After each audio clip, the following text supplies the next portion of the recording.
Hello dear students, मैं Nilesh Namdev Aryan education hub में आपका स्वागत करता हूं। जैसा कि आप जानते हैं, BA first year, BA, BSc, BCom first year वाले बच्चों के अभी एग्जाम चल रहे हैं, जिसमें आज बीए, बीसीए और बीबीए वाले बच्चों का जो इंग्लिश का पेपर हो चुका है एवं बीएससी, बीकॉम वाले बच्चों का भी पेपर होना बाकी है, जो कि 22 तारीख को। तो आज भी पेपर आया है। आज हम उसको डिस्कस करने वाले हैं कि पेपर में किस टाइप्स के क्वेश्चन आए हैं।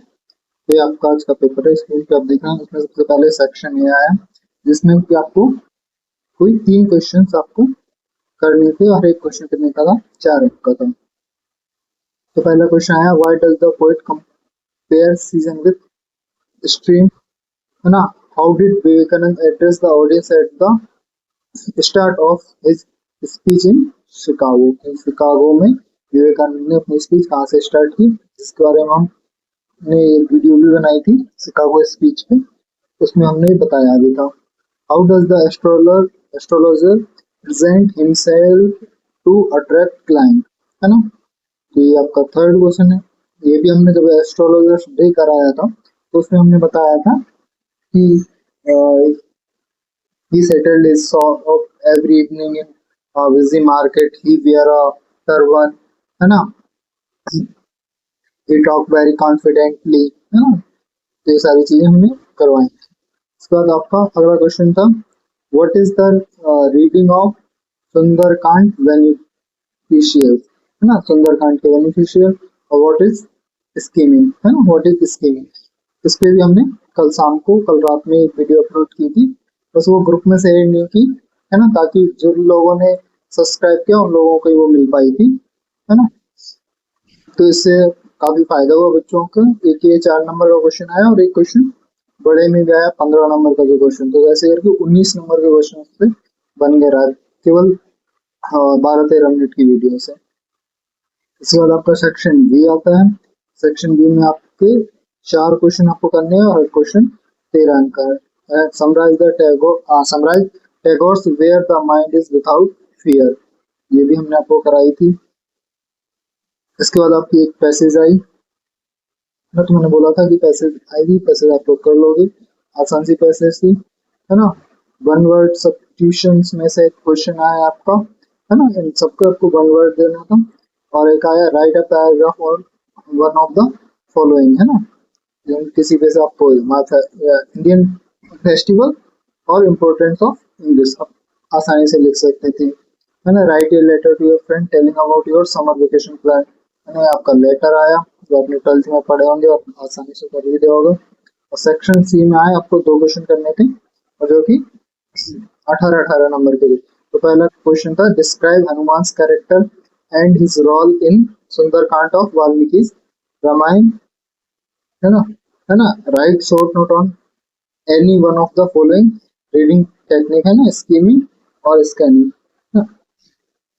अच्छा वो भी ये देखो, दोनों में से किसी एक पे लिखना था, दोनों पे भी नहीं लिखना था, है ना।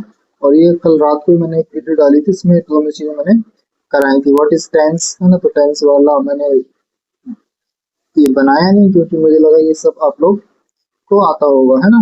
How do you introduce yourself in English, prepare a short conversation for it, है ना, ये भी काफी आसान चीजें आपने कर ली होगी। और what is an apology, explain with the help of the example,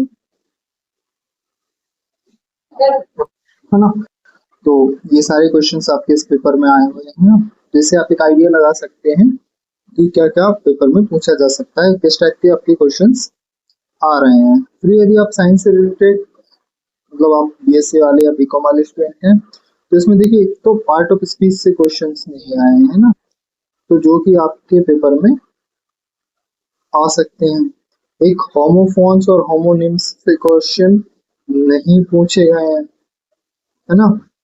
तो उससे क्वेश्चन होमोफोन्स, है ना, होमोनिम्स, है ना, या होमोग्राफ्स जो भी आपके, है ना, उससे क्वेश्चन पूछे जा सकते हैं। ठीक है, आपके सब्जेक्ट वर्ब एग्रीमेंट से क्वेश्चन पूछे जा सकते हैं, है ना। तो ये कुछ चीजें हैं जो महत्वपूर्ण है और जिनसे भी क्वेश्चन नहीं पूछे गए हैं, है ना। ठीक है, अब जैसे कि, है ना, ये हो गया। इसके अलावा कुछ और चीजें हैं, जैसे कि आपका यूनिट वन में आप देखोगे तो क्या नाम था उनका, ए एल वर्षम का जो वर्क है ना, उससे इस पेपर में क्वेश्चन नहीं आया तो आपके पेपर में क्वेश्चन आ सकते हैं, है ना। देखो, शिकागो स्पीच आ गई, सुंदरकांड आ गया, अपना रविंद्रनाथ टैगोर का आ गया, एस्ट्रोलॉजर्स वर्क आ गया, सबके क्वेश्चन, तो उन सभी से भी आपके क्वेश्चन बस, ऐसा नहीं है कि जिनसे क्वेश्चन आ गए उनसे क्वेश्चन नहीं बन सकते, उनसे भी आपके क्वेश्चन बन सकते हैं, है ना। लेकिन ये जो चीजें बेसिकली पार्ट ऑफ स्पीच और होमोफोन्स होमोनिम्स, ये आप जरूर कर लें, तो इससे मेरे मुझे ऐसा लगता है कि इससे क्वेश्चन बन सकते हैं, क्योंकि इस पेपर में इनसे एक भी रिलेटेड क्वेश्चन नहीं आया। और इसमें देखो, क्योंकि जो हेडिंग्स दी हुई थी उसमें से स्कीमिंग और स्कैनिंग से क्वेश्चन आ गया, तो ये नेक्स्ट पेपर में भी आ सकते हैं, है ना। टेंस से क्वेश्चन आ गया है आपका। हाँ, एक अपना आर्टिकल से क्वेश्चन नहीं आया, तो आर्टिकल से क्वेश्चन आपका, है ना, आ सकता है, तो उसको आप अच्छे से कर लें, है ना। तो ये सारी चीजें सिलेबस हम पहले ही डिस्कस कर चुके हैं, और आप बढ़िया अपनी तैयारी करें सिलेबस के अकॉर्डिंग, है ना। यदि आपको कोई इश्यू आता है, कोई चीज रह रही है, तो आप मुझे कमेंट करके बता दें, तो मैं वो चीज करा दूंगा आपको, है ना। क्योंकि मैंने बहुत सारी चीजें इसमें अभी नहीं कराई, क्योंकि उनको थोड़ा समझाना पड़ता है वो डीपली मीनिंग से, इतना एग्जाम्स कितना टाइम है, नहीं तो मैंने अभी बस जो मोस्ट इम्पोर्टेंट चीजें हैं वो कराई है ना। यदि किसी ने कोई मुझे फॉलो कर रहा है, सब्सक्राइब किया हुआ, तो उसका पेपर तो आज बहुत अच्छा गया होगा, क्योंकि किस्मत से सारे क्वेश्चन उसमें बताए हुए आ गए हैं, है ना। तो ठीक है, यदि आपको ये वीडियो पसंद आई हो तो वीडियो को लाइक करें और हमारे चैनल को जरूर सब्सक्राइब करें, है ना, ताकि आपको वीडियोस मिलती रहें टाइम टू टाइम, है ना, क्योंकि हमेशा वीडियोस ग्रुप में डालना नहीं हो पाएगा। Thank you.